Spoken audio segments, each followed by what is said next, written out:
എവിടെ? എടി നിന്റെ ചേട്ടനെ കൊണ്ട് തന്നെ നിന്റെ കെട്ടുതാലി ഞാൻ മുറിക്കുമടി. എടി ഈ പ്രഹ്ലാദൻ കോടതിയിൽ മാത്രമേ തോറ്റിട്ടുള്ളൂ, ജീവിതത്തിൽ ഇന്നേ വരെ ഞാൻ വിജയിച്ചിട്ടില്ല. അതെനിക്കറിയോ? എടി നിന്നെ കടിച്ചു കയറാൻ നിൽക്കുന്നവരെ സിംഹമാടി ഞാൻ. അങ്ങനെയൊക്കെ പറയാമെങ്കിലും ചേട്ടൻ പാവാന്ന് എനിക്കല്ലേ അറിയൂ. പാവോ? അത് ഉറങ്ങുമ്പോ. എടി നിന്നെ ഞാൻ ഒരു ദിവസം ലക്ഷ്മണ രേഖ കടത്തുമടി. തുനിഞ്ഞിറങ്ങിയോ എന്നെ നിനക്കറിയില്ല. ഇനിയിപ്പോ കൊന്നാലും വേണ്ടില്ല, ചേട്ടനെ വിട്ട് ഞാൻ എങ്ങോട്ടും പോവില്ല. ഒരു പട്ടിയെ പോലെ വേണമെങ്കിൽ ഞാൻ ഈ കാൽക്കിൽ കിടന്നോളാം. പട്ടിയുടെ കാര്യം പറഞ്ഞപ്പോഴാ ഓർത്തത്. നീ ഇന്ന് പട്ടിക്ക് ചോറ് കൊടുത്താടി? കൊടുത്തു. കൊടുത്തോ? എന്നാ പോയി ഒന്നോടെ കുററി നിക്കടയോടെ. ഇനി പൊക്കോ. അപ്പൊ അനുസരണ എന്നെ കൊണ്ട് ഒന്നിനും കൊള്ളാത്തവനാണെന്ന് ഇവൾക്ക് ബോധ്യായാൽ എന്നെ പോലുള്ള ഭർത്താക്കന്മാരുടെയൊക്കെ പുറത്ത് ഇവളുമാരെ തിരിച്ചു കുതിര കയറും. അതിന് ഞാൻ ഒരിക്കലും അനുവദിക്കില്ല.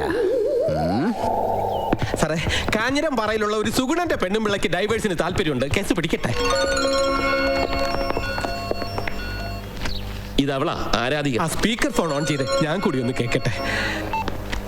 ഹലോ, നിങ്ങൾ എന്തിനാ എന്നെ വിളിച്ചിങ്ങനെ ശല്യം ചെയ്യുന്നു? എന്താ നിങ്ങൾക്ക് വേണ്ടത്? Sorry sorry sorry. ഓഫിയല്ലേ ഒരു ലേഡി അല്ലേ?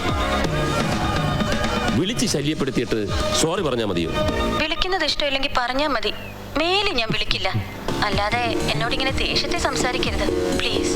കുട്ടിയെ വിഷമിപ്പിക്കാൻ വേണ്ടി പറഞ്ഞല്ല. ഓരോ തിരക്കിനിടയില്. സാരമില്ല സർ, ഇത്രയും തിരക്കുള്ള ആളെ ശല്യപ്പെടുത്താൻ പാടില്ലായിരുന്നു. പിന്നെ ഒന്ന് പറഞ്ഞോട്ടെ, ദൈവത്തോട് ആരും അനുവാദം ചോദിച്ചിട്ടല്ല ആരാധിക്കുന്നതും പൂജിക്കുന്നതും. ഞാനും അത്ര ചെയ്തുള്ളൂ. ഇനി വിളിക്കാതിരിക്കാൻ ശ്രമിക്കാം. കുട്ടി ഞാനൊന്ന് കട്ടായി.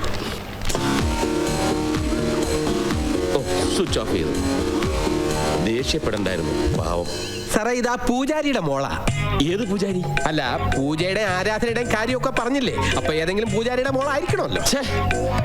എന്തായാലും പ്രേമപിത്തം പിടിച്ച ഒരു പെണ്ണ. ഏയ്, പ്രേമം എന്നൊക്കെ പറഞ്ഞ അതും ഈ പ്രായത്തില്. പ്രേമത്തിന് എങ്ങനെ പ്രായവും കാലവും ദേശവും ഒന്നും ഇല്ല സാറേ. ഈ ബന്ധം സാറങ്ങ് ഉറപ്പിക്കണം. എന്തോന്ന് ഉറപ്പിക്കാൻ? അതങ്ങ് മനസ്സിൽ വെച്ചിരുന്നാ മതി ഡിഗ്രി ഗോവിന്ദ. അങ്ങനെ പറയരുത് സാറേ. സാറിന് കാര്യങ്ങൾ അറിയാമല്ലോ. ആ ബ്രോക്കർ സത്യവാൻ നാടായ നാട് മുഴുവൻ അലഞ്ഞിട്ട് ഒരു പെണ്ണെങ്കിലും സാറിനെ കെട്ടാൻ തയ്യാറായോ? അത് പിന്നെ കാരണം എന്താ? താലി അറക്കുന്ന ഒരുത്തന്റെ കൂടെ പെണ്ണിനെ പറഞ്ഞു വിട്ട അവളുടെ താലിയും അറ്റുപോകുന്നു നാട്ടുകാരും വീട്ടുകാരും പെൺകുട്ടികളും ഉറച്ചു വിശ്വസിക്കുന്നു. അനാവശ്യം പറയരുത് കേട്ടോ. അങ്ങനെയൊന്നും ആവാൻ വഴിയില്ല. ഞാൻ പറഞ്ഞത് പച്ച പരമാർത്ഥ. എന്റെ അനുഭവം വെച്ച് സാറിന്റെ ഫാൻസ് മുഴുവൻ വിവാഹം കഴിഞ്ഞ സ്ത്രീകളാണ്. ഒന്ന് പോവിന്ദ. ആദ്യമായിട്ടാണ് കന്യകയായ ഒരു പെൺകുട്ടി സാറിനെ ഹൃദയത്തിൽ പ്രതിഷ്ഠിച്ചിരിക്കുന്നു എന്ന് പറയുന്നത്. അവളും ഇപ്പൊ കെട്ടിയാണെങ്കിലോ? ആ കരിനാക്കെടുത്ത് വളയ്ക്കരുതേ. സ്ത്രീകളുടെ ശബ്ദശാസ്ത്രം അരച്ചു കലക്കി കുടിച്ചിട്ടുള്ള ഒരാളെ നിലയ്ക്ക് ഞാൻ പറയുക. ആ യുവതിയുടെ കന്യകാത്വം ഈ നിമിഷം വരെ നഷ്ടപ്പെട്ടിട്ടില്ല. ഇനി സാറിന്റെ വിവാഹ ശേഷം എന്താവൂന്ന് പറയാൻ പറ്റില്ല. ഇതൊക്കെ ശരിയാവൂ? ഇത് ശരിയാകും. സാർ നോക്കിക്കോ. ഒരു പെണ്ണിന്റെ മനസ്സേ അത് ഞങ്ങൾക്കേ അറിയൂ. അവിടെ മനസ്സ് നിറയെ സാറാ. അല്ലെങ്കിൽ ഇങ്ങനെയൊക്കെ ഒരു പെണ്ണ് പറയുവോ? ഒരു പെണ്ണിന്റെ ഹൃദയത്തിലോട്ട് ഒരു പുരുഷന് പെട്ടെന്നൊന്നും അങ്ങനെ കയറാൻ പറ്റത്തില്ല സാറേ. പക്ഷെ കയറിയത് തന്നെ. അങ്ങനെ പറഞ്ഞു കൊടുക്ക്. സാറിന്റെ മഹാഭാഗ്യത്തിനാ ഒരു പെൺതരിക്കെങ്കിലും ഇങ്ങനെ ഒരു ഇഷ്ടം സാറിനോട് തോന്നിയത്. എന്തോന്ന് ഇഷ്ടം? ഈ ഭൂമിയിൽ എനിക്കൊരു പെണ്ണില്ലെന്നും ഈ ജന്മത്തൊരു കല്യാണമില്ലെന്നും പറഞ്ഞ് നടന്നവനാ ഞാൻ. നിങ്ങൾ എല്ലാവരും കൂടെ ഓരോന്ന് പറഞ്ഞു എന്റെ കൺട്രോൾ കളയരുത്. എന്തും കളയാൻ തയ്യാറായി നിൽക്കുന്ന എന്റെ മനസ്സ് കാണാൻ ഇവിടെ ആരുമില്ല. സാറിന്റെ ഒരു യോഗം. സാറാമ്മേ, എന്താ ഇത്? ലേഡീസ് ഉള്ള ഈ കണ്ണിമാങ്ങാച്ചാറ്. അതല്ല സാറേ, ഇതിൽ ഉപ്പില്ല. എവിടെ? ഞാനൊന്ന് നോക്കട്ടെ. ഉപ്പ് മാത്രമല്ല, ഉലുവയില്ല, ടേസ്റ്റും ഇല്ല. ഇപ്പൊ എങ്ങനെയുണ്ട്? അബദ്ധത്തിനെടുത്ത് കഴിച്ചോണ്ടല്ലേ എനിക്ക് മനസ്സിലായത്. നിങ്ങൾ എല്ലാവരോടും ഒരു കാര്യം പറയുക. മറ്റെന്തും ഞാൻ സഹിക്കും, ക്ഷമിക്കും. എന്റെ അച്ചാറിന്റെ ക്വാളിറ്റിയിൽ മാത്രം തൊട്ട് കളിച്ചാൽ ഞാൻ സഹിക്കില്ല. എല്ലാത്തിനും ചവിട്ടി പുറത്താക്കിയിട്ട് വേറെ പെമ്പിളരെ ഞാൻ കൊണ്ടുവരും. എന്റെ കണ്ണൊന്നും തെറ്റിൽ ഇവിടെ ഇങ്ങനെ സാറേ. ഈ പ്രാവശ്യത്തേക്ക് ഒന്ന് ക്ഷമിക്കണം. ക്ഷമിക്കേണ്ട കാര്യമൊന്നുമില്ല. സാറ് പറഞ്ഞതുപോലെ ഇവിടെ മറ്റൊരാള് വരണം. പാചകകലയിൽ നൈപുണ്യമുള്ള എന്താ ഏതെങ്കിലും ഒരുവൾ.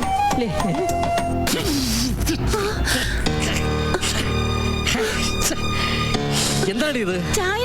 ചായ കോപ്പ്. ഇതാണടി ചായ. ചായയും ചാരയും ഒക്കെ ഈ രായപ്പന് നന്നായിട്ട് അറിയാം. കേട്ടോടി. ഇങ്ങനെ കുടിച്ചു തന്നെയാ മനുഷ്യ നിങ്ങൾക്ക് ഒന്നിന്റെ രുചി അറിയാത്തത്. എന്തുണ്ടാക്കിയാലും കുറ്റം. പഴയതൊന്നും അത്ര വേഗം മറക്കരുത്. മറക്കരുത്. അത്രയ്ക്ക് ഓർത്ത് വെച്ചാൽ എന്തൊരു ഗുണമാണ് നിനക്കുള്ളത്. എനിക്കറിയാം നിങ്ങൾ പഴയത് പഴയതൊക്കെ മറന്നു. പണ്ട് ഞങ്ങളുടെ ചായക്കട വന്ന് നിന്റെ പക്കാവിടെ കൊള്ളാം, നെയ്യപ്പം കൊള്ളാം, രസത്തിന് അതിരസം ഉണ്ടെന്നൊക്കെ പറഞ്ഞ് കയ്യും കാലും കടിച്ച് എന്നെ മയക്കി ഇവിടെ കൊണ്ടുവന്നിട്ടേ ഇപ്പൊ എന്റെ പക്കാവിടെ മോശം, നെയ്യപ്പം മോശം, ചായ മോശം. ഒരബദ്ധം യാത് മണ്ടനും പറ്റും. അതാ എനിക്കും പറ്റിയത്. നിന്നെ ഇങ്ങോട്ട് കെട്ടിയെടുത്തത് മുതൽ എന്റെ ജീവിതമേ കട്ടപ്പോക. ഈ മനുഷ്യനോട് കുടിക്കരുത് കുടിക്കരുതെന്ന് എത്ര പറഞ്ഞാലും കേക്കില്ല. കുടിച്ചില്ലെങ്കിലോ തേനെ പാലേന്ന് പറഞ്ഞോണ്ട് എന്റെ പുറകെ വരും. നിന്റെ പുറകെ വരുന്നത് നിന്റെ അപ്പൻ കണാരൻ, പേപ്പട്ടി കണാരൻ. എന്റെ അപ്പനെ പറഞ്ഞിട്ടുണ്ടല്ലോ. ഇവളെ അപ്പ ഇവിടുത്തെ ഇന്ത്യ പ്രസിഡന്റ് അല്ലേ? നിന്റെ അപ്പനെ പറഞ്ഞ എന്ത് ജോലി നീ? ഇന്ന് ഞാൻ നിന്നെ ശരിയാക്കി തരാടി. എന്താ പ്രശ്നം? എന്തോ പ്രശ്നം ഉണ്ടെങ്കിലും താൻ പരിഹരിക്കൂ. കുഴപ്പമെന്താന്ന് പറ. അത് ശരി, പ്ലാനിങ് അല്ലേ? പ്ലാനിങ് ശരി, ഭയങ്കരി. അപ്പൊ നീ ആളെ വിളിച്ചു കൂട്ടിയിട്ട് നിൽക്കുകയല്ലേ എന്നോട് പകരം ചോദിക്കാൻ? കാണിച്ചു തരാടി. ആണായി പറഞ്ഞിട്ടുള്ള ചോദിക്കാൻ ഉളിയാണ് കയ്യിരിക്കണം. അതിന് പരിഹാരം ഉണ്ടാക്കാം. ഈ ചീവുളി രായപ്പന്റെ അടുത്താണ് കളിയല്ലേ? കത്തിക്കും. ചോദിക്കാൻ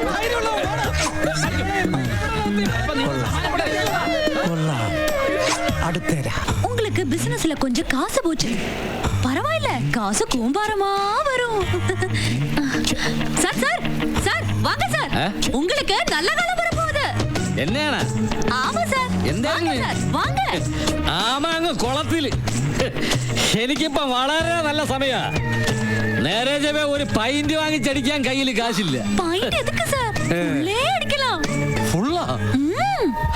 கடவுள் உங்க கஷ்ட காலம் முடிக்க போகுது. உட்காருங்க. പൈസ காசு வேண்டாம் சார், ஃப்ரீயா சொல்லலாம். ഫ്രീയാ? അപ്പൊ പൈസ വേണ്ടേ? வேண்டாம் சார். എന്നാ പിന്നെ എത്ര നേരം വേണമെങ്കിലും നോക്കിക്കോ, ഇഷ്ടം പോലെ നോക്കിക്കോ. കാശ് മല പോലെ വന്നു ചേരേണ്ട കൈയാണിത്. പക്ഷെ മല പോലെ വരുന്നത് എലി പോലെ അങ്ങ് പോകും. അയ്യോ, അതെന്താ? ഹസ്തരേഖാ ശാസ്ത്രപ്രകാരം ദാ ഈ കാണുന്നതാണ് സമ്പാദ്യരേഖ, ദാ ഈ കാണുന്നതാണ് ശനിരേഖ. സമ്പാദ്യരേഖയും ശനിരേഖയും തമ്മിൽ കൂട്ടിമുട്ടുന്നത് ആപത്താണ്. കാലം മാറുന്നതനുസരിച്ച് കോലം മാറണമെന്ന് കേട്ടിട്ടില്ലേ? ഈ രേഖയുടെ കാര്യത്തിലും അത് തന്നെ സംഭവിച്ചു. അരുതാത്തത് സംഭവിച്ചു. അരുതാത്തതോ? അതെ, നിങ്ങളുടെ വിവാഹം. രാജ്ഞിയായി ജീവിക്കേണ്ട നിങ്ങളെ പിച്ചക്കാരനായി ജീവിക്കാൻ യോഗമുള്ള ഒരുത്തൻ കെട്ടി. இந்த கையு பெரிய ராஜா மாதிரி வாழ வேண்டிய கையு. ஆனா உங்களுக்கு அல்ல பிரச்சனை. ഈ സമ്പാദ്യരേഖയും ശനിരേഖയും കൂട്ടിയിടിച്ചു. അങ്ങനെ നിങ്ങൾ രാജ്ഞിയോഗം പോയി. உங்க பொண்டாட்டி சனி ராசியிலே பிறந்தவங்க. அவ எப்பவும் உங்க மேல கலாட்ட தானே. കണിയാരി പറഞ്ഞത് വളരെ ശരിയാ. പണ്ട് അപ്പനും അമ്മയ്ക്കും ചായക്കട ഉണ്ടായിരുന്നപ്പോഴേ ഒരു രാജ്ഞിയെ പോലെ അവരെന്നെ നോക്കി. பெரிய தலைவரா வாழ வேண்டிய கையு ஒரு பைண்ட் அடிக்க வழி இல்லாம பிச்சைக்காரனா மாறணும்னா உங்க பொண்டாட்டி தான் காரணம். ഈ പറയുന്നത് മുഴുവൻ വളരെ ശരിയാണല്ലോ. അതിനോടൊപ്പം ഇറങ്ങി വന്നതോടെ എന്റെ ജീവിതം അധോഗതി.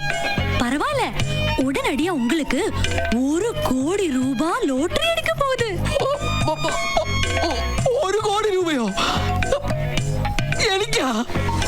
ദൈവമേ, 1 കോടി രൂപയോ? ഇത്രയും കാശ് കിട്ടിയാ എത്ര ഫുള്ളടിക്കാം? പിന്നെ അവൾ ആർക്ക് വേണം?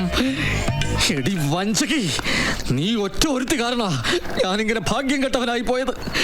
നിനക്ക് ഞാൻ വച്ചിട്ടുണ്ടടി. അയ്യോ,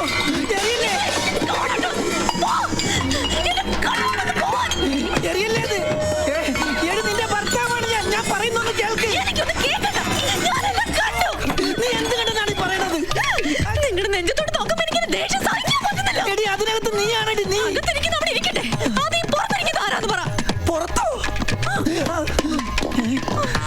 സത്യം പറ, ഈ പൊട്ടെങ്ങനെ നിങ്ങളുടെ നെഞ്ചത്ത് വന്നു? പൊട്ടോ? ഇതെങ്ങനെ എന്റെ നെഞ്ചില്? അയ്യോ, നിന്നാണ് എനിക്ക് ഓർമ്മയില്ല. ഓ, അപ്പൊ അറിയാം, ഓർമ്മയില്ലാത്താണല്ലേ? ഇനി ഇവിടെ മതി നിങ്ങൾക്ക്, ഞാൻ പോന്നു. പങ്കജവല്ലി, ഇവളോ? പങ്കു, പങ്കു, രണ്ടിലൊന്നും തീരുമാനിക്കണം. ഞാൻ പോവാ. എങ്ങോട്ട്? എന്റെ വീട്ടിലേക്ക്. അല്ല, ലക്ഷ്മണ മക്കളുടെ അടുത്തേക്ക്. അവിടേക്കോ? നീ വീട്ടിൽ കാണിക്കരുത്. ആ ലക്ഷ്മണനൊക്കെ താണ്ടിയ നിന്റെ താലി പോക്കാ. നിങ്ങൾ എങ്ങനെ വേണേലും വായിക്കോ. ഇങ്ങനൊരു ജീവിതം എനിക്ക് വേണ്ട. പങ്കു, വെറും ഒരു പൊട്ടുകാരി കാരണം പൊട്ടത്തരം കാണിച്ച് നീ താലി പൊട്ടിക്കരുത്. ഈ പൊട്ടെടുത്ത് നിന്റെ നെറ്റിയിൽ പൊട്ടിട്ടാൽ തീരാവുന്ന പ്രശ്നമേ ഉള്ളടി പൊട്ടി.